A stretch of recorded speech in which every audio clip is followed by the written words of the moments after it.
G'day guys, now I've had a few people requesting an update on how my green water breeding tank is going, so I thought I'd take you guys along and show you my fat little goldfish in there. Now, it hasn't been completely smooth sailing. I've had a bit of a cock up when I did it.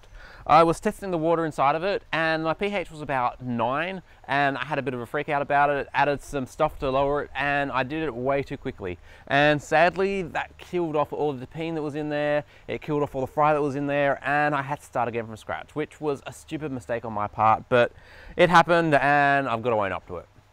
So, I started again and got some new dipene in there and they have exploded exactly the same as the first lot did, and I put more eggs in there because the goldfish are very happy to keep on going and giving me more eggs and that sort of stuff. So I keep on putting them in there and keep on adding them all up there, and now I've actually got some goldfish that I can show off in there and show you how well they're actually growing. So this footage I've got here, it's actually really hard to see them in there. Since they're about the same color as the algae and the sponge at the bottom of the tank, they blend into it really well and it's just really hard to see them in there. But they're actually at a point now where I can see them in there and they're easy enough to film and do that sort of stuff.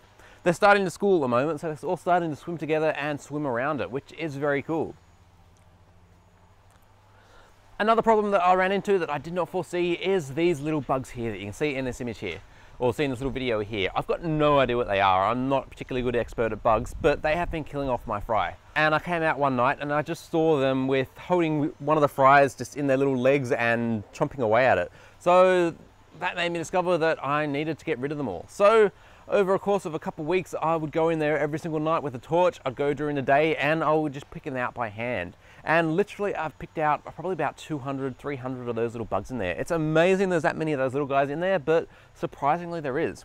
And now I've gotten the population level down to where I hardly ever see any, which is a good thing. So hopefully the new eggs that go in there should be able to hatch and grow really well.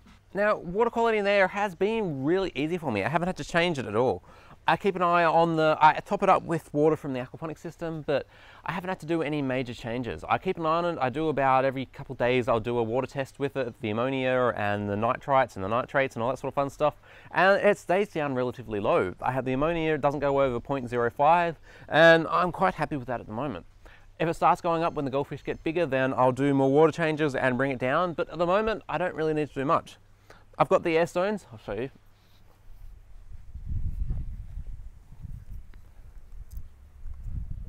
I've got the air stones in there at the moment, just going through and pumping all the air into it.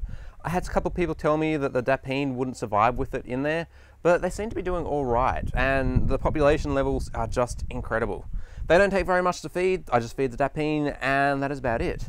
With all these fry that are in there, I haven't fed them anything at all, so I haven't put in any egg yolks, I haven't put in anything like that, and they just seem to thrive on the dipene, which is quite incredible.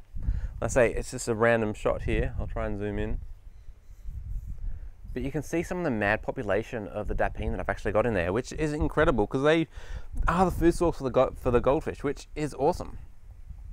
Now, these guys should start to get a bit of colour soon, which is what I'm looking forward to. At the moment, they're still very grey because they're still a little bit too young, but within too long, then they should start to bring on the colours and I'll be able to see which breeding partners and everything have worked inside of here. Another cool thing that I noticed was how the duckweed has been growing on the top of this.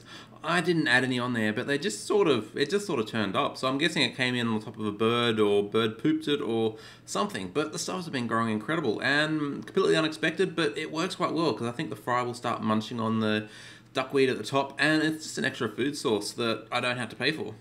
So I've got to keep on top of these bugs because they keep on popping up, which is quite annoying.